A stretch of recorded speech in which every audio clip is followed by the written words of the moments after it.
中華文化源遠流長。戲曲作為其中一種文化傳承方式，結合咗音樂、舞蹈同埋戲服等元素，係綜合藝術嘅一種形式。戲棚係中國戲曲演出嘅場所，起源於宋朝。觀眾坐喺台下，演員喺台上表演。神功戲係戲棚嘅一種獨特表演形式，描繪神話、傳說同埋歷史事件等主題。佢嘅特點在於演出形式、道具同埋文化內涵，通常喺節日或者重要場合演出。戲棚同埋神功戲係中國傳統文化嘅重要代表，反映咗中國文化嘅多樣性同豐富性。神功戲嘅表演形式同埋演出道具都具有深刻嘅文化內涵同埋象徵意義，反映咗中國文化嘅精髓同埋歷史。演員着住豔麗嘅戲服，配合獨特嘅音樂同埋舞蹈，去演繹唔同嘅角色。喺2017年，戲棚搭建技藝被列入為香港首批非物質文化遺產代表作名錄。戲棚同神功戲係中國傳統文化入面唔可以缺少嘅部分，佢哋唔單止係戲曲文化嘅重要傳承者，亦都係中國文化嘅重要代表。戲棚同埋神功戲喺演出形式、表演技巧同埋演出道具上都有獨特嘅特點，呢啲特點亦都反映咗中國文化嘅多樣性同埋豐富性。戲棚嘅結構主要使用竹材同埋杉木作為梁柱同框架，並以新鐵片作為覆蓋，以保護觀眾唔受風雨嘅影響。搭棚師傅靈活咁搭建唔同大細嘅戲棚，容納小至百人、多至數千嘅觀眾，彰顯咗古代建築智慧同埋中國傳統文化嘅獨特魅力。喺演出入面，演員會使用唔同嘅道具，增加表演嘅視覺效果。呢啲道具都具有豐富嘅文化內涵同埋象徵意義。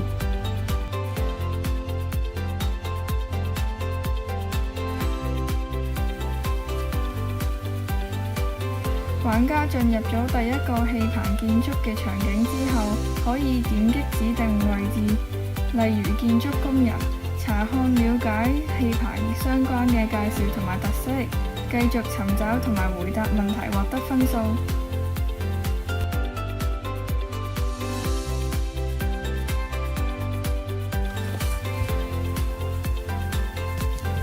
玩家畫面右上角有一個大氣層值嘅標示，顯示咗玩家目前嘅分數。當分數達到一定數值之後，就可以解鎖第二關卡。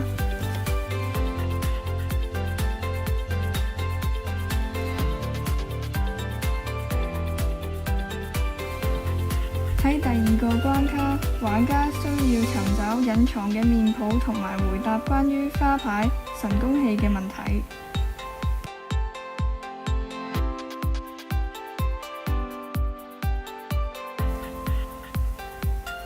場景入面添加咗遊戲互動元素，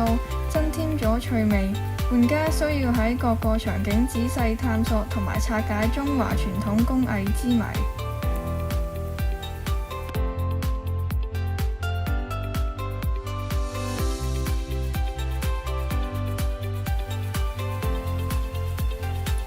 當獲得足夠嘅大氣層值，咁就可以解開中國傳統戲棚工藝獨有嘅建築特色啦。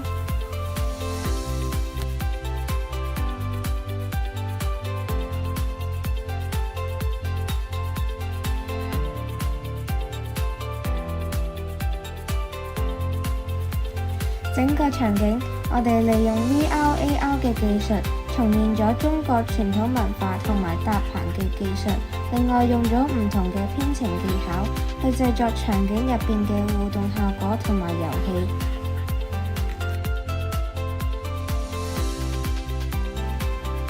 我哋希望透過呢一啲新興嘅技術，以配合國家帶領推動創新科技，